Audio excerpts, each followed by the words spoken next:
क्या आपका कोई ऐसा मैनिफेस्टेशन है जो आपको लगता है कि ये पॉसिबल हो ही नहीं सकता? सारी सिचुएशंस, हर चीज़ आपके मैनिफेस्टेशन के अगेंस्ट नज़र आती है और आप बहुत कोशिशों के बाद भी बार-बार फेल होते आ रहे हैं। तो बस उसी को पॉसिबल करने की पावर रखती है ये होओपोनोपोनो प्रेयर। हो सकता है अब से पहले आपने बहुत बार ट्राई किया हो लेकिन आपको इस प्रेयर से रिजल्ट ना मिले हों। हो सकता है कि आपने कभी यूज़ ही ना किया हो और ये भी हो सकता है कि आपने यूज़ तो किया लेकिन कहीं न कहीं कुछ मिस्टेक्स थी या कंसिस्टेंसी से आप कर नहीं पाए। सो बस आज की वीडियो में बहुत मैं मेरे अंदर से इतनी पॉजिटिव और स्ट्रॉन्ग वाइब्रेशंस आ रही हैं। अगर ये वीडियो आप तक गया है और आप इसको अप्लाई करना स्टार्ट कर देते हैं तो मैं आपको ये श्योरिटी दे सकती हूँ, गारंटी दे सकती हूँ कि आपका कोई ऐसा मैनिफेस्टेशन नहीं है जो कंप्लीट नहीं हो सकता। बस आप इस वीडियो को समझकर और इसको आज से अभी से अप्लाई करना शुरू कर देना, क्योंकि जितने मिरेकल मैंने इस प्रेयर के देखे हैं, पढ़े हैं, सुने हैं और खुद की लाइफ में महसूस किए हैं, बस मैं आपको वर्ड्स में एक्सप्लेन नहीं कर पाऊँगी। बस आपको मैं जितना मेरा एक्सपीरियंस है, जितना नॉलेज में है, मैं आपके साथ शेयर करना चाहती हूँ, क्योंकि 99% जो भी रेजिस्टेंस है, जो भी रुकावटें हैं आपके मैनिफेस्टेशन में, बस उन्हीं को रिज़ॉल्व करने की पावर है इस प्रेयर के अंदर। आपने होओपोनोपोनो प्रेयर के बारे में बहुत बार सुना है, आए दिन सुनते हो और बहुत सारे लोगों की सक्सेस स्टोरीज भी आपको मिली हैं, बट जब भी आपने इसको ट्राई किया है आपको रिजल्ट नहीं मिला या आप सही तरीके से यूज ही नहीं कर पाए। ये दो ही रीजन हो सकते हैं, तीसरा कोई रीजन नहीं है, क्योंकि आप भी जानते हैं कि यूनिवर्सल लॉ जितने भी हैं वो सबके लिए इक्वल है। अगर कोई इंसान ऊपर से कूदेगा तो लॉ ऑफ ग्रेविटी अपना काम करेगा। चाहे आप अमीर हैं, गरीब हैं, किसी भी रिलीजन के आप हैं, कोई मैटर नहीं करता, आप ऊपर से कूदेंगे तो नीचे ही आके गिरेंगे, क्योंकि लॉ ऑफ ग्रेविटी अपना काम कर रहा है। वैसे ही हर एक प्रेयर, हर एक मंत्रा, हर एक टेक्निक, हर चीज अपना अपना काम करती है, लेकिन कौन किस तरीके से यूज करता है ये आना चाहिए। देखो, सबसे पहले तो होओपोनोपोनो का मीनिंग क्या होता है? The change. ये एक हवाइन प्रेयर है और इसके बारे में मैं थोड़ा सा इंट्रोडक्शन देना चाहूंगी। हो सकता है आपको पता हो, बट एक बार रिमाइंडर के लिए बहुत अच्छा है। एक्चुअल में ना हम इसके कॉन्सेप्ट को ही नहीं समझते। हम इसको यूज करते हैं कि सामने वाला बदल जाए, सामने वाला रिश्ता ठीक हो जाए, सामने वाले मतलब मेरी हेल्थ खराब है क्योंकि ये रीजन है। मतलब हम इसको अगर शादी के लिए कर रहे हैं तो हम पेरेंट्स के लिए करेंगे।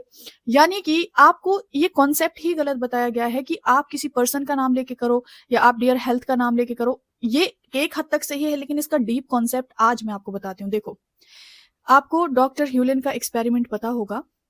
जब डॉक्टर ह्यूलन एक ब्रेन एक्सपर्ट रहे हैं, यानी कि जो भी मतलब ब्रेन से रिलेटेड ट्रॉमा, स्ट्रेस, डिप्रेशन के पेशेंट होते थे वो उनको ठीक करते थे। लेकिन एक बार क्या हुआ कि उनके पास क्रिमिनल्स की फाइल गई।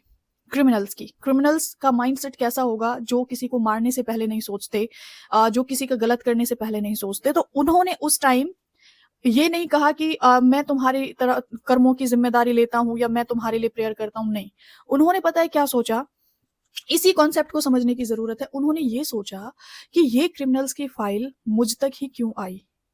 ये किसी और डॉक्टर के पास भी जा सकती थी। इस मेंटल असाइलम में इतने सारे लोग हैं, लेकिन ये फाइल, क्रिमिनल्स की फाइल, मुझ तक ही क्यों आई?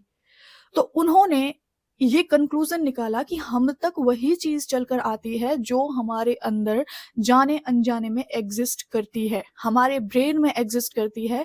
अब क्वेश्चन ये उठता है कि डॉक्टर ह्यूलन तो क्रिमिनल नहीं थे ना, तो क्रिमिनल्स की फाइल उन तक कैसे पहुंची?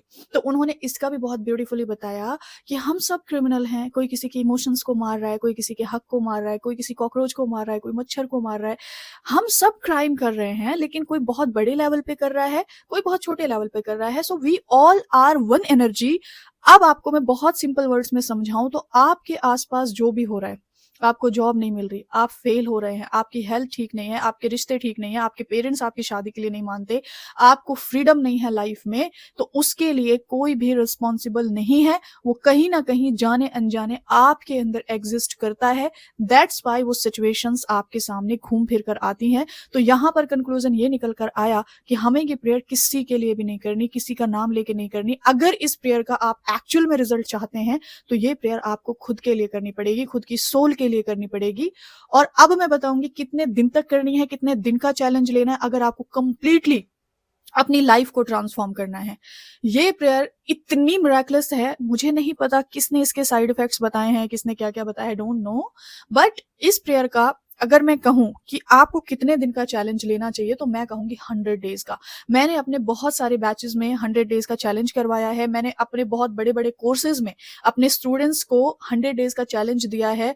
To be honest within a month इतनी अच्छी-अच्छी मिरेकल स्टोरीज़ आ जाती हैं, मेरे पास बहुत सारी कलेक्ट हो गई हैं। लेकिन अभी आप सब जानते हैं कि घर में न्यू बेबी है और बहुत सारे काम हो जाते हैं, सो मैं कंसिस्टेंट नहीं रह पा रही हूँ। लेकिन मैं आपको इतना बता सकती हूँ कि मैंने जहाँ तक एक्सपीरियंस किया है अपनी लाइफ में, मुझे लगता है कि ये प्रेयर ना पॉसिबल इम्पॉसिबल को पॉसिबल करा सकती है। क्योंकि इसमें अब इसने ये इतनी पावरफुल है क्यों?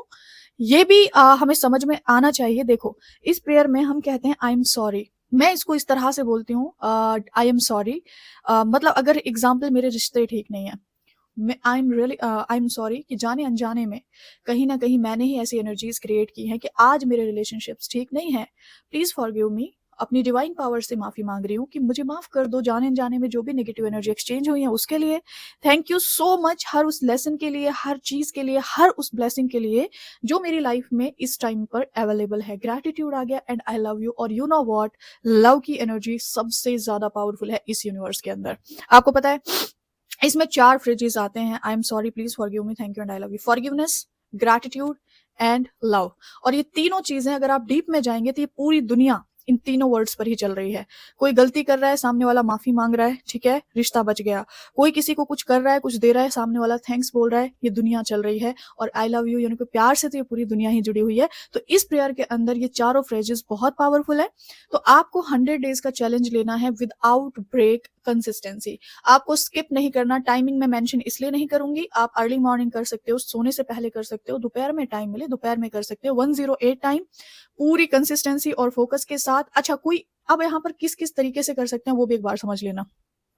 अगर आपको लगता है ना प्रायोरिटी मैटर करती है कि कोई ऐसा मसला है, कोई ऐसी चीज़ है कि जो मतलब होनी ही चाहिए, ठीक होनी चाहिए और वो आपको इम्पॉसिबल लग रहा है, तो सिर्फ़ उस एक पर्पज़ को माइंड में रखते हुए यानी कि इंटेंशन सेट करके आप 100 डेज़ कर सकते हो। आपको लगता है कि ओवरऑल लाइफ़ की सिचुएशंस ठीक नहीं है, तो आप सिंपल करो बिना कुछ बोले कि मैं अपनी लाइफ़ की कंप्लीट रिस्पॉन्सिबिलिटी लेती हूँ। और अगर कोई स्पेशल चीज़ है तो उसके लिए आप बोल सकते हैं कि मैं इस सिचुएशन की कंप्लीट रिस्पॉन्सिबिलिटी लेते हुए अपनी सिचुएशन को हील करने की रिस्पॉन्सिबिलिटी लेती हूँ। तो ये जो है ना, मुझे बहुत सारे कमेंट आ रहे थे कि आप होओपोनोपोनो प्रेयर पर एक वीडियो करो। मैंने हालाँकि पहले भी किए हुए हैं, लेकिन तब इतना ज़्यादा मैं एक्सपीरियंस नहीं कर पाई थी। तब भी था, लेकिन 100 डेज़ का जो ये कॉन्सेप्ट है और जो है ना कि इतना इसके बारे में डीप मतलब जाना और समझना और हर रोज़ लोगों की मिरेकल स्टोरी सुनना और इंस्टेंट प्रॉब्लम्स के लिए तो ये मिरेकल है। आपको बस में लेट हो रहा है, आप तुरंत स्टार्ट कर दो, आपकी कोई इलेक्ट्रिक चीज़ खराब हो गई है, तुरंत स्टार्ट कर दो, आपका नेट नहीं चल रहा है, कई बार क्लास में वाईफ़ाई काम नहीं करती, मैं तुरंत बोलती हूँ होपोनोपोनो करो, तुरंत वो चीज़ ठीक हो जाती है, रिकवर हो जाती है। सो इसके ऊपर जो है ना मैं मतलब वीडियो मैंने पहले भी किए हैं, लेकिन ये भी कर रही हूँ मैं। आप 100 डेज़ का चैलेंज लेने के लिए कौन-कौन रेडी है, आप यहाँ पर डेट, टाइम मेंशन करके जाना और जब आपके 100 डेज़ कंप्लीट होंगे ना, इस वीडियो को सेव कर लेना और फिर फीडबैक देने आना हर वीक के बाद। आप अपनी कमेंट को एडिट करके जाना, first week, second week, third week, आप देखना आपके हर कमेंट से सामने वाले को मोटिवेशन मिलेगा। सो मैं चाहती हूँ कि मेरी जो मैजिकल फैमिली है, वो 2025 में अपनी पूरी लाइफ़ को हील कर ले। और जब आपकी लाइफ़ हील हो जाती है ना, तो मतलब बहुत सारे लोग पूछते हैं कि सक्सेस की डेफिनेशन क्या है? तो मैं एक ही चीज़ पूछती हूँ कि are you satisfied with your life? आप कितने रिच हैं या कितने पुअर हैं, आप बहुत बदसूरत हैं, खूबसूरत हैं, क्या है मैटर नहीं करता, आप सैटिस्फाइड हैं? जिसका जवाब आ जाता है ना यस, सो आप सक्सेसफुल हो गए और जिसका है ना कि नहीं, अभी नहीं, तो फिर आपको काम करना है, ठीक है? सो मिलती हूँ आपसे नेक्स्ट वीडियो में, तब तक अपना बहुत सारा ध्यान रखें और बहुत सारे लोग बोल रहे हैं सेल्फ लव की क्लास लाओ, स्क्रिप्टिंग लाओ, तो न्यू मंथ से लेके आऊँगी। इस मंथ मुझे थोड़ा-सा टाइम दे दो, बस अभी 10 दिन रह गए हैं और भी 8 ही दिन रह गए हैं। सो फ़ेब से स्टार्ट करेंगे, ये मंथ मैंने फैमिली के नाम कर दिया मतलब न्यू ब बेबी आया है घर में, तो कोई बात नहीं। अभी फंक्शंस हैं थोड़े बहुत, तो नहीं हो पाएगा, तो फ़ेब से हम जो है ना अपनी सारी चीज़ों को स्टार्ट करेंगे। सो मिलती हूँ आपसे नेक्स्ट वीडियो में, तब तक अपना बहुत सारा ध्यान रखें। Take care everyone and